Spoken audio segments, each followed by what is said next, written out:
Mayong gabi kaninyong tanan mga kaigsuunan, mga kapaglaom, ani anak kitab kita sa ato ang serye Transform into the likeness of Christ. Niya ta karon isgutan nato atong miaging gabi, duha ka gabi ang may tungod sa Reason for Transformation Part 1 and Part 2 ug karon ana ta niining gitawag nato nga Part 3 mga kaigsuunan. Busa ato ning tanawon, ngano nga kinahanglan man ta og transformation. Busa niini nga taknaa, alang sa atoang pagpadayon sa pagtuon. Gusto nako nga ablihan nato ang atong mga Biblia diha sa ikaduhang Tesalonica Kapitulo 5, versikulo 23. Nga nagingon, May God Himself, the God of peace, sanctify you true and true. Mo ni pag-ampo ni Apostol Pablo, mo ni handom ni Apostol Pablo, nga ang Dios, mga kaigsuunan, mga kapaglaom, magabalaan ka nato true and true. May your whole spirit, soul, and body be kept blameless, mga kaigsuunan, diha sa atong Ginoo hangtod sa iyahang pagbalik.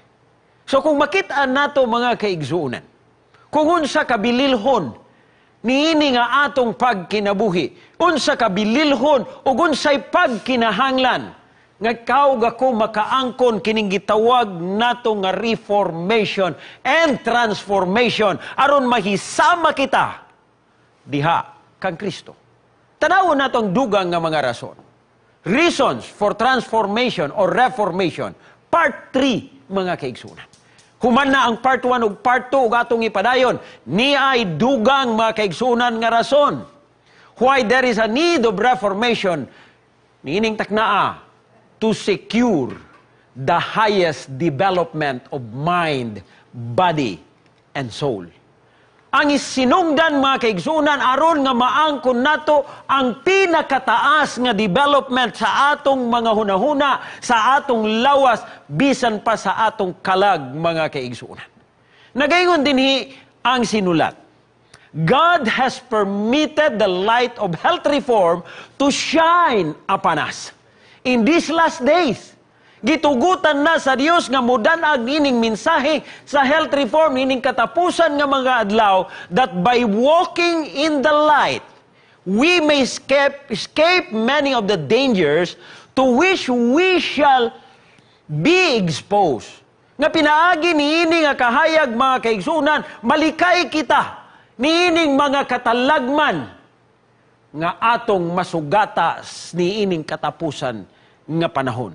Hinumduman nato, Satan is working with great power to lead men to indulge appetite. Maunay ginahimo sa yawa karon.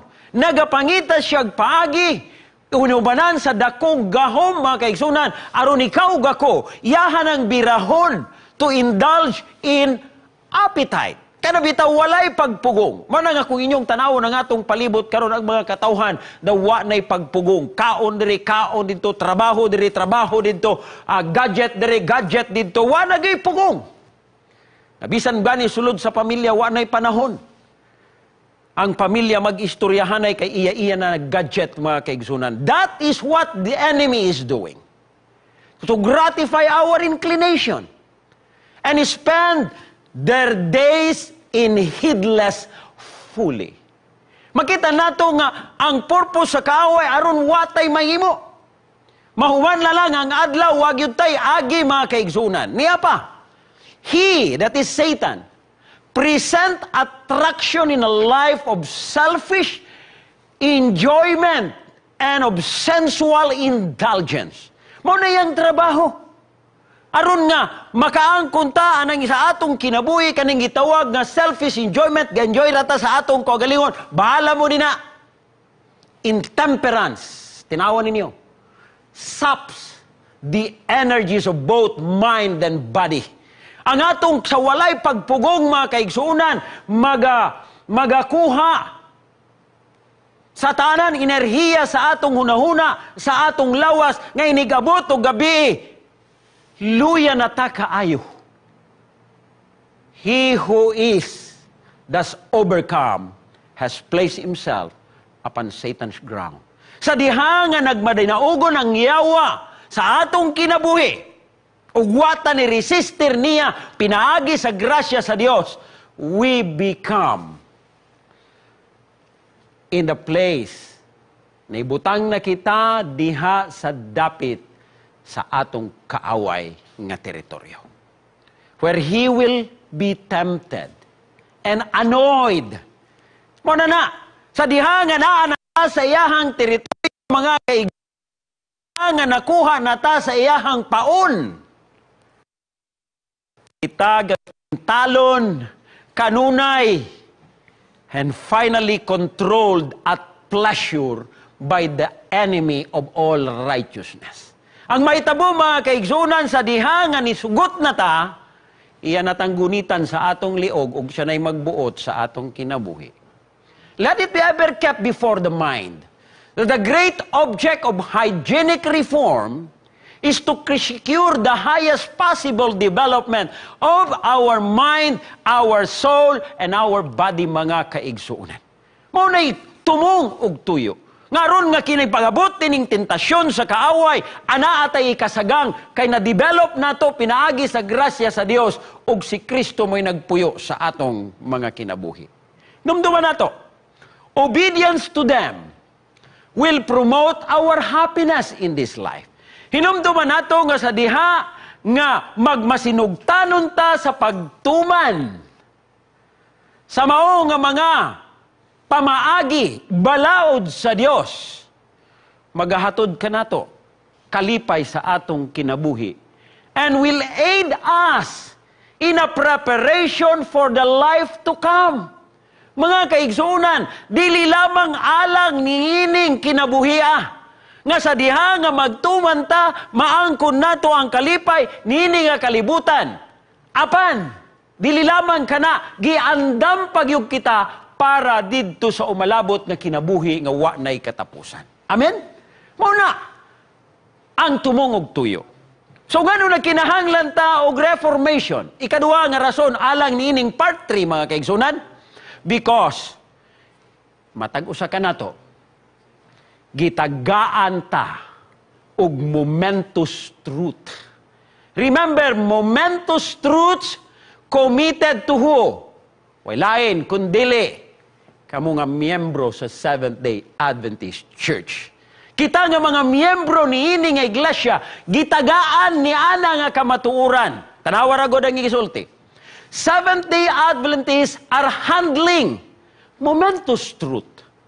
Gitagaan ta niya nga kamaturan nga dili nato angay taguan.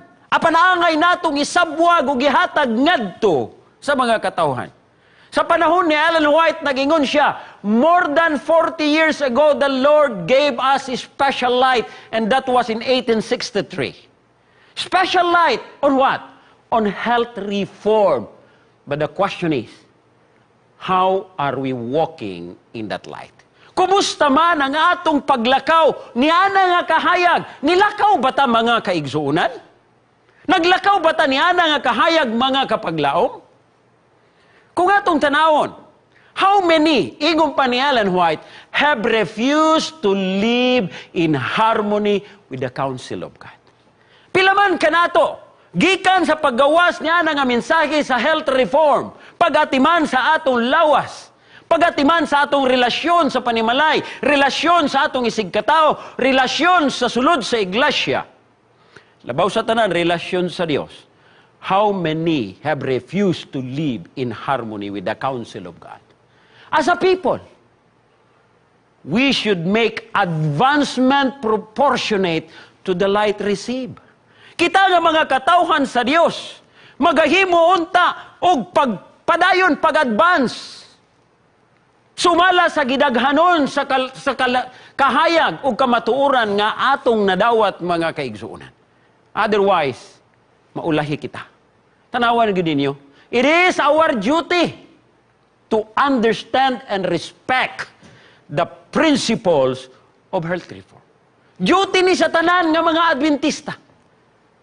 Dili kini yaga-yagaan mga kaigsuunan. On the subject of temperance, labi na sa suheto, tema may tungod sa pagpugong. We should be in advance of all other people, and yet there are among us, kinsa ni sila, well-instructed members of the church. There are among us, nga unta kita mo'y mag-una. Apan daghan kanato, mga kaigsunan, well-instructed members of the church. Sapa, and even ministers of the gospel who have little respect for the light that God has given upon this subject. Nga naman mga kaigsunan, sa may lahang gibuhat, they eat as they please, and they work as they please. Wagi pagpugong, dili lamang sa kaon, dili lamang sa inom, apan bisan pa sa trabaho, o bisan pa sa unsa nga mga butanga, to the extent nga masakripisyo ang kahimsog sa atong lawas. Tanawa ninyo mga kaigsunan. Number 3 nga rason, ngano kinahanglan ta og reformation. Aron na makaangkon niya ng transformation. Ang mahimo ta matransform ug mahimong sama ni Kristo. Number 3 nga rason mga kaigsunan is, kung kita magsunod ang atong mga pag-ampo pagatubagon. Ingon pa niya din timan-ayan ninyo ni mga kaigsunan, medyo bugat ni siya, pan gusto na akong ihatod diha kaninyo. Many have expected that God would keep them from sickness merely because they have asked Him to do so. Daghan ang nagunahuna nga diha sa Dios magaproteksyon ngadto kanila sa balatian tungod kay sila nangayo ngadto kaniya. Matinumduman ninyo ni, but, kaning pulo nga but, mga kaigsunan, murag kuyaw ni siya. But, God did not regard their prayers. Huy, wag yung giatiman. Wag yung gitagad sa Diyos ang ilahang pag-ampo. Why? Because their faith was not made perfect by works. Nag-ampo nga malikay og balatian. Nag-ampo nga makaangkon og mayong panlawas. Ang problema sa ilahang mga binuhatan, dili uyon sa ilahang pag-ampo. Tanawa ra gud ninyo. God will not work a miracle to keep them, those from sickness, who live no care for themselves, but are continually violating the laws of health and make no effort to prevent disease. Mga kaigsunan, bisan unsaon natog ampo. Kung dili kita magpabilin nga matinumanon, nagpabilin ta inay nga kontinua padayon nga pag-violate, pagsupak sa balaod sa maayong panlawas mga kaigsunan, ug wata maghimo og paningkamot nga makalikay tagbalatian, God will not work a miracle to keep us from sickness. Mga kaigsunan, this is the message of God. Muna hinungdan nga nagkinahanglan ta og transformation and reformation. When we do all we can on our part to have health, sa diya nga naningkamot ta nga mapreserbar ang mayong panlawas, kumpleto naman ang impormasyon gihatag sa Dios, then we expect that the blessing result will follow. And we can ask God in faith to bless our effort for the preservation of health. Sa diya nga naghimutag mga pamaagi, nagsunod ta sa mga pamaagi sa mayong panlawas, anaa din ha ang start now, na ay sunshine, na ay temperance, na ay activity, na ay rest, na ay trust in God. Naapod ang gitawag na ito nga nutrisyon, naapod din ha ang oxygen ug air, ug naapod din ha ang water, mga kaigsunan. Kung ato lang nigi-practice ang tanan, pangayoon natong panalangin sa Dios, siya magapanalangin kanimo ug kanako ug mapreserbar ang maayong panlawas. Apan nagampo lang ta nga maangkon natong maayong panlawas, unya ato nang i-disregard ang mga prinsipyo sa maayong panlawas. Si Ellen White nagingon, God will not regard our prayer. He will then answer our prayer kung kita maningkamot sa atong kaugalingon. If His name can be glorified thereby. But let all understand, ingon pa ni Ellen White, di kinahanglan ato ning masabtan, mga kaigsunan, that they have a work to do. God will not work in a miraculous manner to preserve the health of a person who are taking sure course to make themselves sick by their careless inattention to the laws of health. Counsels on Diet and Food, page 26, paragraph 1. Ang Dios dili magabuhat og mirakulo, mga kaigsuunan. Sa diha nga wag yun ta nagapaningkamot nga atong ipreserbar ang atong maayong panlawas. I saw that the reason why God did not hear the prayer of His servant ingon pa niya, for the sick among us more fully was that He could not be glorified in so doing while they are violating the laws of health. Mo ni rason nga nung nga wag itubag sa Dios. Kaya nga naman mga kaigsunan, wa man makita sa Dios nga sa ilang pagkinabuhi makahatag og himaya ngadto kaniya. Remember, in everything you do all to the glory of God. Mo ni gisulti ni Apostol Pablo 1 Corinto kapitulo 10 bersikulo 31. And I also saw, ingon Ellen White, that He designed the health reform and health institute to prepare the way for the prayer of faith to be fully answered. Gidisenyo sa Dios kining gitawag nato nga health reform. Gidisenyo sa Dios ang atong mga health institution nga mutabang aron ang atong mga pag-ampo pinaagi sa pagtuo mga tuman ang tanan mga kaigsuunan. Tanawan ninyo pagkamaayo sa atong Ginoo. Faith and good work should go hand in hand, mga kaigsunan, in relieving the afflicted among us and in fitting them to glorify God here and to be saved in the coming of Jesus Christ. Mga kaigsunan, gikinahanglan ang imong pagtuo, ang akong pagtuo, ubanan sa maayong buhat aron nga ang Dios mahimaya sa atong mga kinabuhi. Ikaupat nga rason, ining part 3. Dili lamang masecure ang highest development of the mind, body, and soul. Dili lamang tungod kay dunay momentous truth nga gihatag kanatong tanan.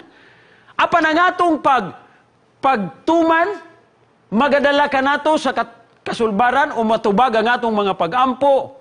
Ang ikaupat, make us ready for the loud cry.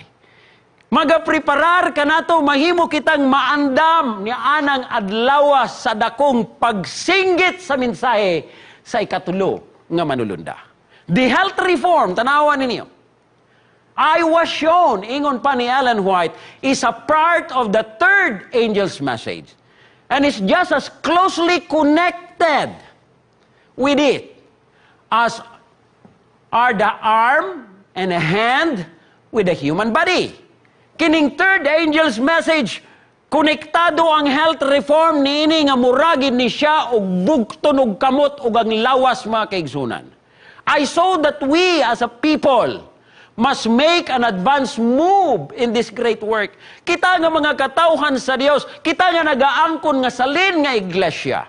Gikinahanglan magahimo na gyud og advance nga paglihok mga kaigsunan alang sa dakong buhat sa pagsangyaw o pagtapos niini nga buluhaton. Di man na ninyo ni? Ministers, mga ministro, o mga katawhan, miyembro sa iglesia, must act in concert. Kana bitaw mingon tag concert, di man na magtibulaag ang mga tingog sa nag-awit mga kaigsunan. Busa ang mga ministro, ang mga miyembro sa iglesia, maghiuyon sa matagusa. Sa usalamang katumong, pagproklamar sa maayong balita. God's people are not prepared for the loud cry of the third angel. Wala mandam ang mga katawhan sa Dios. They have a work to do for themselves. Na sila'y buluhaton alang silahang mga kaugalingon, which they should not live for God to do for them, mga kaigsunan. Niining katapusan nga adlaw. Sultihan ta mo mga kaigsunan, do na kita'y buluhaton. Gihatag sa Dios. Ug dili kano nato pasagdan nga ang Dios may magbuhat para kanato. Gituyo na sa Dios nga naatay bahin sa iyahang buluhaton because He want to develop, He want to transform you and me into the likeness of Christ by doing the work He committed to all of us. He wants us to be transformed for the perfection of our character. Mo na nga, iyatang gipabuhat mga kaigsunan. God can do a lot of miracle. Bahin sa pagsangyaw sa mayong balita, pwede niya na buhaton sa iyang kaugalingon mga kaigsunan, gamhanan siya. But God loves you. He wants us to be transformed into His likeness. Mo na nga, giapil kita niya sa maunga buhat. Tinawa ninyo ang pahimang no, mo'y nigababag sa ato ang pagbuhat. Gluttony is the prevailing sin of this age. Sa matag seminar nako sa mga iglesia, mangutan nako, balikon nako akong gisulti atong miagi nga ang bisyo sa mga Adventista, moingon ang mga miyembro kaon pastor. Gluttony, lustful appetite makes slave of the men and women and becloud their intellects and stupefies their moral sensibility to such a degree that the sacred, elevated truths of God are not appreciated, and the lower propensities have ruled men and women. Ang nagpugong, ang nagkontrolar kanato mga kaigsunan ang atong lower propensities. Tungod mga kaigsunan of that gluttony and lustful appetite nga mahimong gitawag naghimo nga slaves kanato. Imo kitang ulipon ni ining mga butanga. In order to be fitted for translation, aron nga mahimot ang andam nga pagalalinon padulong ngadto sa langit, the people of God must know themselves. Inahanglan na kailata sa ato ang kaugalingon. Aba ko'y saktong relasyon sa akong Ginoo. Nagsunod ba ko sa iyang kabubuton? They must understand in regard to their own physical frames that they may be able with the psalmist to exclaim. Ingon pa ni salmista David, si salmistang Solomon, nagingon, I will praise thee. For why? For I am fearfully and wonderfully made. Magadayeg ako diha kanimo Ginoo, kay ikaw mo'y nagbuhat kanako fearfully and wonderfully made. Huwag yun sama nato pagbuhat sa Dios kanato mga kaigsunan, giumulta sa kamot sa Ginoo. They should ever have the appetite in subjection to moral and intellectual organs. Namduman nato mga kaigsunan ang atong gana. Gikinahanglan kontrolaron sa atong intellectual organs. Kontrolaron sa atong moral. Dili nato patuyangan nga moingon ta nga lami manggod. Aman ang lami narana sa atong dila kung sa pagkaon mga kaigsunan. Inumduman ninyo ang gisulti ni Santiago, gamay nga bahin sa atong lawas, apan pwede ni siya nga mo'y mudaot kanato. This body should be servant to the mind.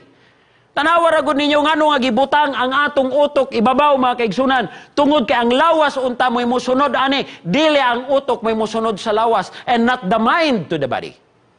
Mao na'y hinungdan mga kaigsunan. Usahay ang atong utok mga kaigsunan, wag yung usahay mahimo. Mag-suffer na lang ang utok, apil ang lawas. It is because we make the mind subject to the body. Ikalima, second to the last. Ining part 3, mga kaigsunan. Ngano na kinahanglan ta og reformation? To prepare us for the refreshing. Aron ni andam kita anang refreshing time. Tanawan ninyo ang gisulti. The failure to follow sound principle has marred the history of God's people. Ngano nga nagkalisod ang mga katawhan sa Dios sa miaging mga panahon when it comes to health reform. When it comes sa ilahang mayong panlawas. Tungod ilahang failure to follow sound principle. Tanawa ra gud ninyo ang mga katawhan ni gikan sa Ehipto padulong ngadto sa Kanaan. Pilay nakaabot nila gikan sa original duhara. O kadaghanan nga ilang gibagulbulan samtang sila nagpanaw padulong sa Kanaan. Usahay mo'y hinungdan nga hapit na nila patyon si Moses. It's just because of food. Moingon sila maayo pa man dito sa Ehipto kay daghan pagkaon. The flesh pots of Egypt. There has been a continual, bantayan ninyo ni, there has been a continual backsliding in health reform. And as a result, God is dishonored by a great lack of spirituality. Mga kaigsunan, dagahan, nagapadayon nga backsliding sa health reform. Ingon pa ng uban, bitaw pastor sa una, vegetarian man ko, tinuod, nag-vegetarian, pero kumusta man ang uban, wa man po exercise. Nag-vegetarian, tinuod, pero ang stress management, dilipod sakto. Nag-vegetarian, tinuod, pero matulog, dilipod saktong oras, nga kinahanglan iyahang buhaton. Nag-vegetarian, tinuod, wa man po'y pugong. Patuyang man pong kaon. I would like to tell you, nga bisan pa healthy ang atong pagkaon, kung watay pagpugong mga kaigsunan, let must be a principle for us to eat the right amount and the right kind. Mo na ginungdan nga we have a great lack of spirituality. Barriers have been erected. Kita nagtukod og mga paril which would never have been seen had God's people walk in the light. Kana nga mga pader, mga kaigsunan, kana nga mga barrier nga atong gitukod, dili unta na makitaan, mga kaigsunan, sa mga katawhan sa Dios, kung kita naglakaw lamang sumala sa kahayag nga gihatag sa Dios, dugay ng panahon, mga kaigsunan.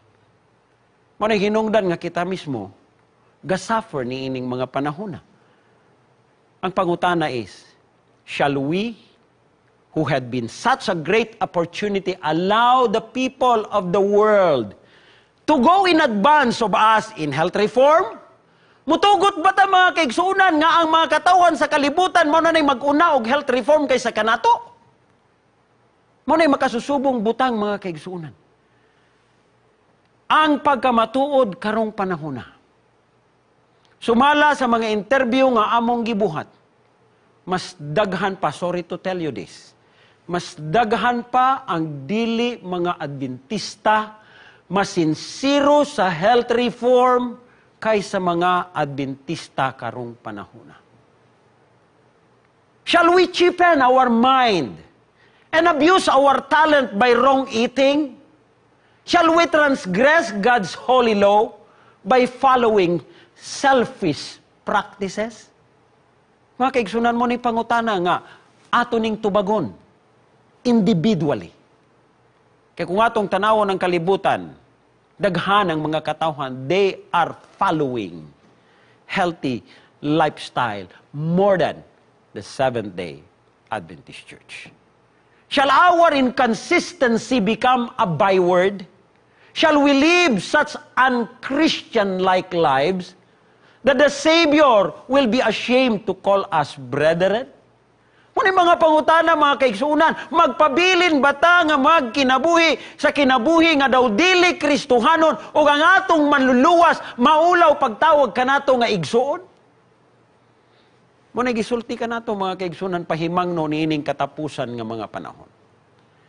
O ang last mga kaigsunan nga rason why there is a need for reformation is God's call, or God calls everyone for a decided reformation. Nagkinahanglan tag reformation tungod kay ang Dios nagtawag kanato, mga kaigsunan, sa isa ka decided reformation. Usa ka dakong desisyon, mga kaigsunan, sa pagreformar sa atong mga kinabuhi. Tanawa ra gud ninyo ang gisulti. God calls upon every church member to dedicate his life, unsa daw nga klase nga pagdedikar, unreservedly to the Lord's service. Nga wag yoy gireserba mga kaigsunan, gihatag ang tanan alang sa buluhaton sa Ginoo. He calls for decided reformation. All creation is groaning under the curse, mga kaigsuunan sa sala. Daghan ang mga katawhan karon gabalatian, and God's people should place themselves where they will grow in grace, being sanctified, body and soul and spirit by the truth. Aron nga maghimo kita mutabang atang mga tawhana nga anaa ilalom sa silot sa sala tungod sa balatian. We are a people who are called to be a blessing to people who are cursed because of sickness, mga kaigsuunan. When they break away from the health-destroying indulgences, they will have a clearer perception of what constitutes true godliness. Sa diha nga ang mga katawhan, sa diha nga ang mga sumusunod ni Kristo, mupalayo na sila, muundang na sila sa gitawag nga unhealthy, destroying or health-destroying indulgences. Maablihan ang ato ang perception, ang atong pananaw, ug maklaro nato mga kaigsuunan kung unsa ang tinuod nga godliness. Hinumduman nato, revival of true godliness. There will be a wonderful change will be seen in the religious experience. Mga kaigsuunan, sa diha nga ato nang mahimo, maablihan ang atong mga hunahuna, adunay kausaban sa ato ang relihiyoso nga kasinatian. Makit-an ang kausaban sa atong mga kinabuhi. The remnant people of God must be a converted people. Ang mga salin nga iglesia o katawhan sa Dios, gikinahanglan mga katawhan nga kumbertido.